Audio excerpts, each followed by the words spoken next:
Hiya, welcome to Darren in the Studio. Thanks for swinging round for another video. Before we go any further, I wanted to apologise for this. I went and broke my hand last week, and yeah, so got the old pot on. Sorry about that. This video is a video that I've wanted to do for a while, but I sort of kept putting it off because it's a video that it's a subject rather that I've sort of hinted on in the past, and of course you'll know what the video's about because of the video's title. I wanted to talk about the Alice Cooper rock and roll revival, the Toronto rock and roll revival recordings made back in 1969. Now, those recordings of the Alice Cooper group have been released so many times over the last, I don't know, 40 odd years or so. So I wanted to go through the versions of the recordings that I have in my collection. Now, I stopped buying the Toronto rock and roll revival versions a good few years ago now, a good sort of 20 years ago or so. I just decided that there was just far too many of them to buy, and usually they were always at budget prices and on budget labels, and were very sort of poor quality productions, not necessarily the sound, but certainly within the sort of sleeve designs and stuff like that. So I decided a while back that that was it. Enough was enough.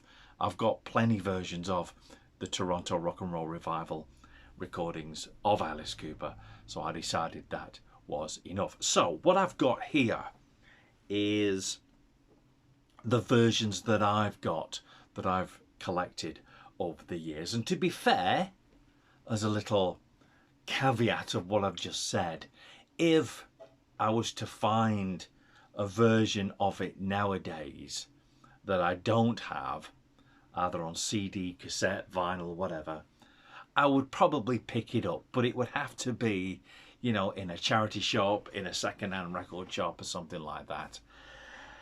Because, like I said before, there are so many versions of the Toronto rock and roll revival recordings. Now, first off,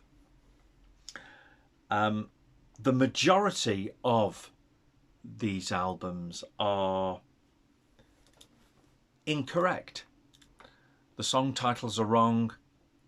There's actually 2 tracks on most of these, or the majority of the releases over the last 40 odd years. There's 2 tracks on there which weren't even Alice Cooper at all. They were a guy called Ronnie Hawkins, who was very famous in the 60s with the band Ronnie Hawkins and the Hawks, of course. Robbie Robertson of the band was very famous as being part of Ronnie Hawkins' band back in his early career. Now, the Ronnie Hawkins tracks that are featured on most of the Alice Cooper Toronto rock and roll revival releases are Ain't That Just Like a Woman and Going to the River. And both of those tracks, like I say, are not Alice Cooper at all.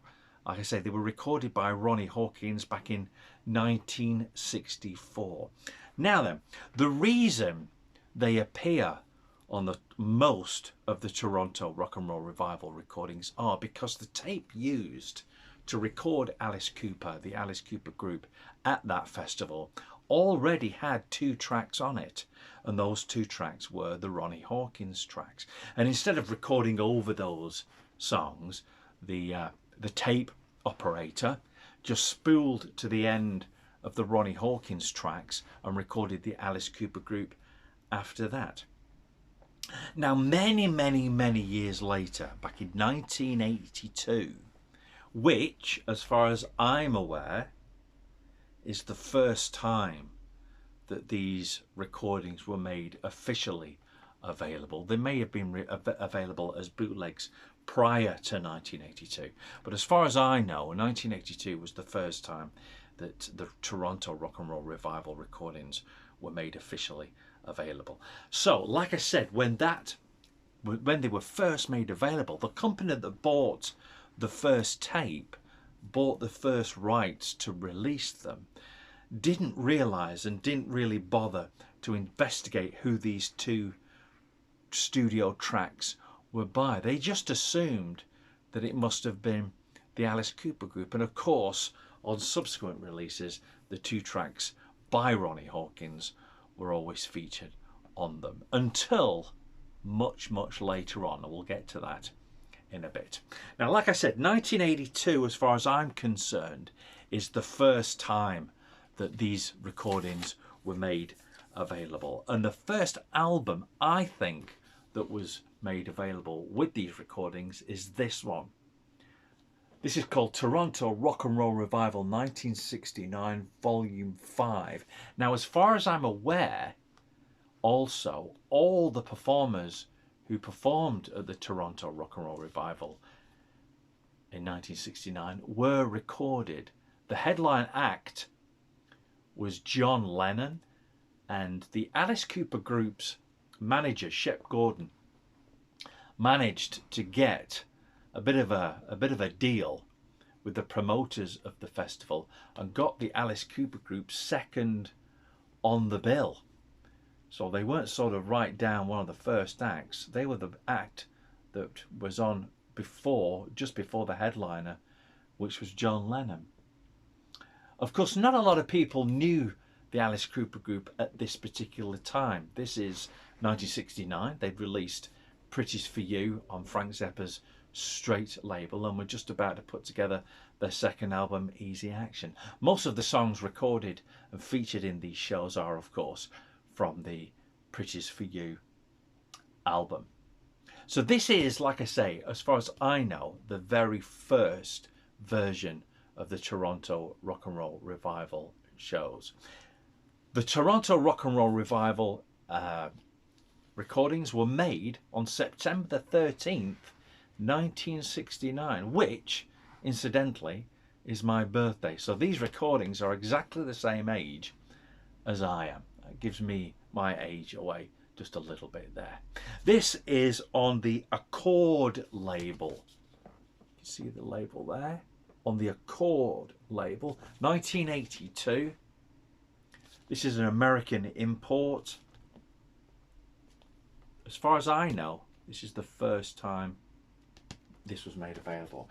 A year later, it was reissued. 1983, it came out in the UK as a made in England. Exactly the same artwork as this one, as you can see. Same artwork as the Accord version. This is on the Breakaway label. 1983. I love this artwork, don't you? This artwork was done, it says on the sleeve, was done by Steve Hunter, designed by No Storm,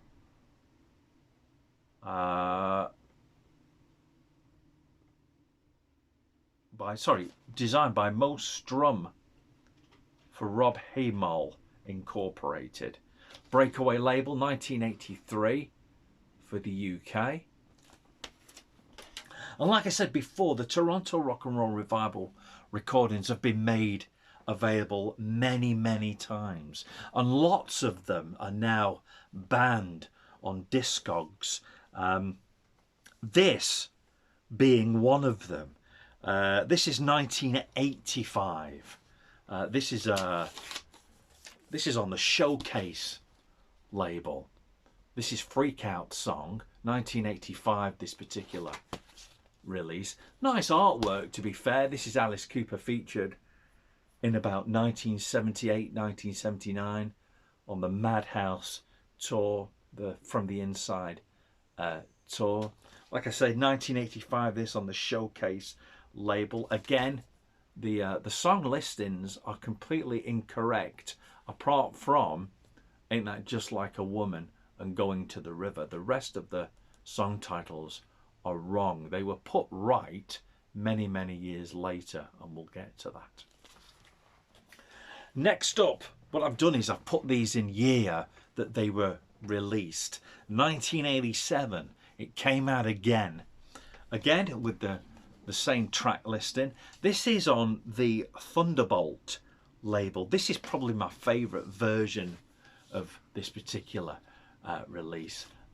This is also banned by Discogs, as my little post-it note tells us. This is Ladies Man. Same recordings, the Toronto Rock and Roll Revival recordings. Nice little write-up on the back there, if you want to pause the video to have a look at that. Thunderbolt is the label. It's through the Magnum Music Group.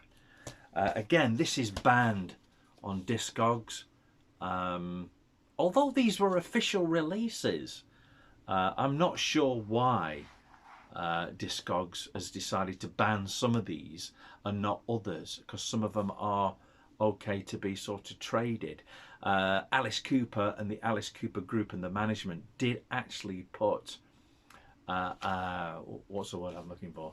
An injunction on these particular recordings, because neither Alice Cooper nor the rest of the original Alice Cooper Group or Ronnie Hawkins's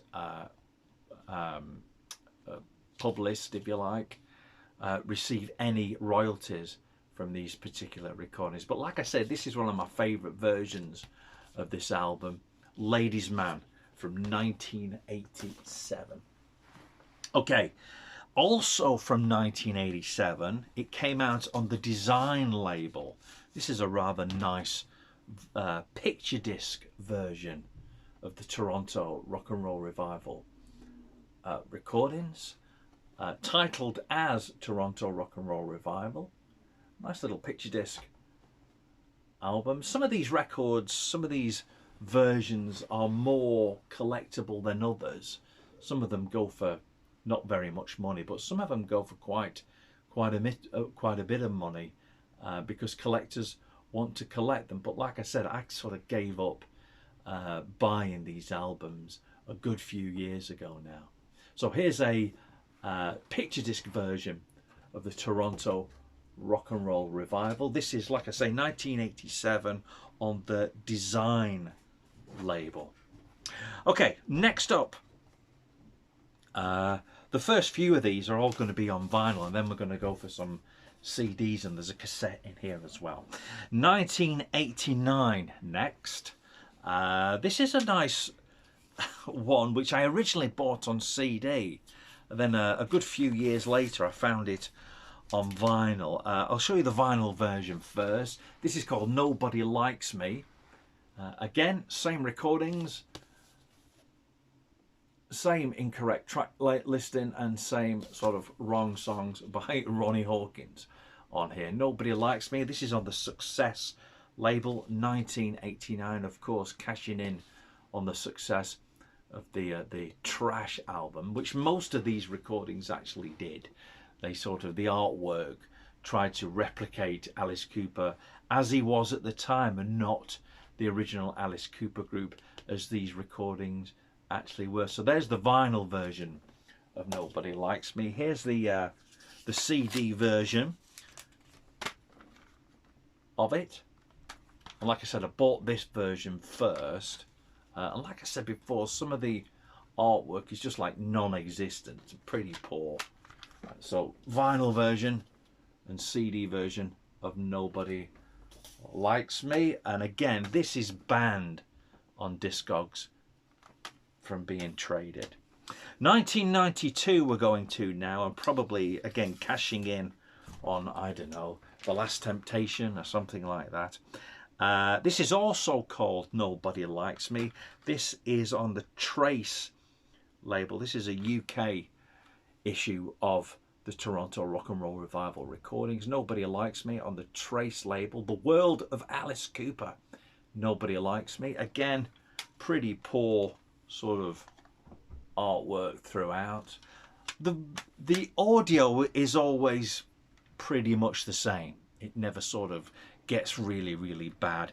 The World of Alice Cooper, 1992, Nobody Likes Me. Next up, we're going to 1994. This is a nice little Canadian cassette release of the Toronto Rock and Roll Revival recordings. This is also called Freak Out Song. What did I say? 1994, this particular one. This is on the... what label is this? I can't see what label it is, but I mean, look, the tape's really sort of plain, and the J card inside has got nothing. Like I said, some of these recordings, the artwork is just rubbish. This would be a picture of Alice around 1987, sort of raise your fist and yell sort of time. Okay, next up, another CD. This next one was actually distributed by BMG, which is a very, very big distributor worldwide. This is on the Dressed to Kill label. This is called Snorting Anthrax. I sometimes wonder where they get some of these titles for these albums, because like I say, they're all the Toronto Rock and Roll Revival recordings. Again, imaginative, let's put it that way, artwork. Track titles are completely wrong. A very basic CD. Check out this CD. Just looks like that. This one on Discogs is quite collectible. I think on Discogs this was sort of wanting, highest price was about 30 odd pounds.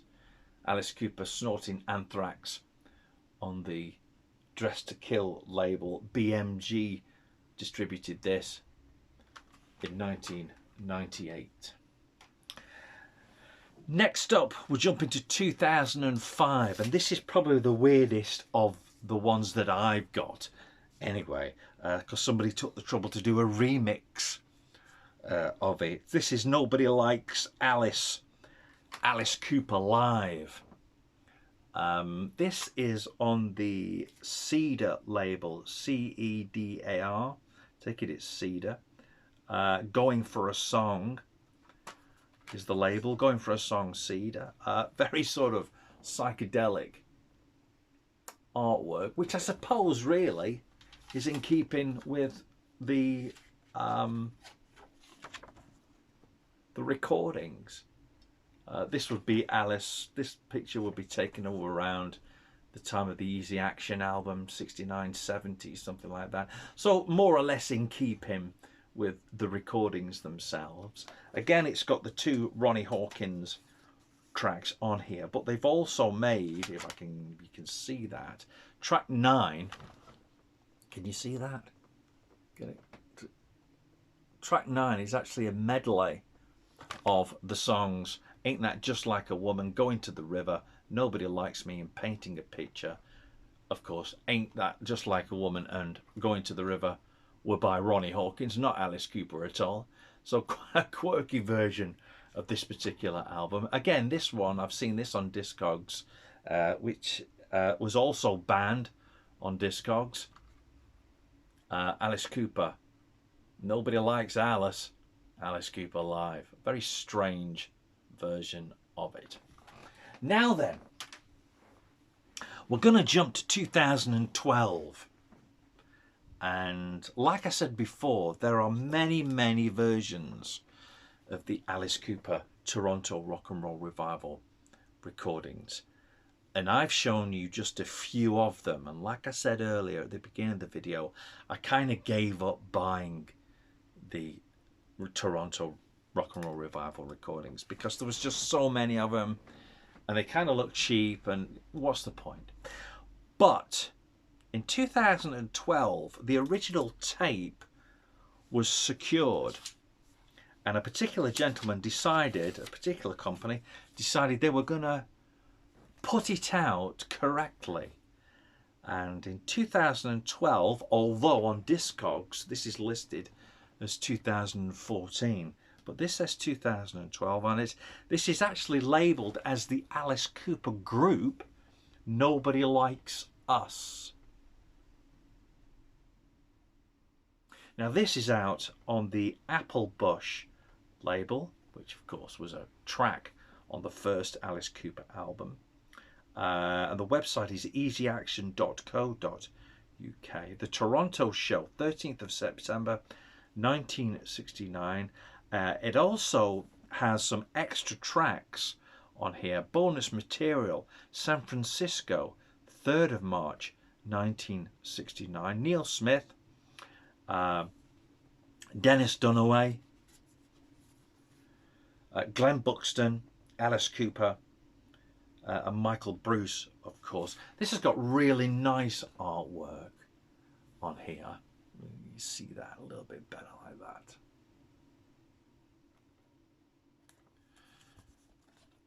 This is turning into a ASMR video, isn't it? And the difference between this recording and some of those other recordings is, number one, they took off the Ronnie Hawkins tracks. They took them off because, of course, they don't belong on these recordings. And the second thing which is different about this is it's recorded at the correct speed. Apparently some of these recordings are at an incorrect speed. This was mastered at the correct speed, and also with the help of Michael Bruce, the track listing is correct on here. Most of these songs, of course, like I said earlier, were recorded for the first Alice Cooper Band album, Pretty's for You. And of course, like I said, this has got some extra tracks featured in from San Francisco in March of 1964. So this was completely restored, and this is the version that is correct, but again, the Alice Cooper group, Alice Cooper's management, the members of the band that have survived, still don't receive any money from any of these recordings. But if you wanted to get a Toronto Rock and Roll Revival recording which is correct, then this is the one to get. 2012 this came out, and it's still available today. The Alice Cooper group, Nobody Likes Us, on the Applebush label. That's it. Thanks for joining us for our look at Alice Cooper's Toronto Rock and Roll Revival 1969 recordings. I hope you found this interesting. Don't forget to like, subscribe, hit the bell, all that kind of stuff. Watch one of the other videos. And of course, we want to say thank you for swinging by for another video. Until next time, look after yourselves, look after each other, and we'll see you again in the studio for another video. Ta-da.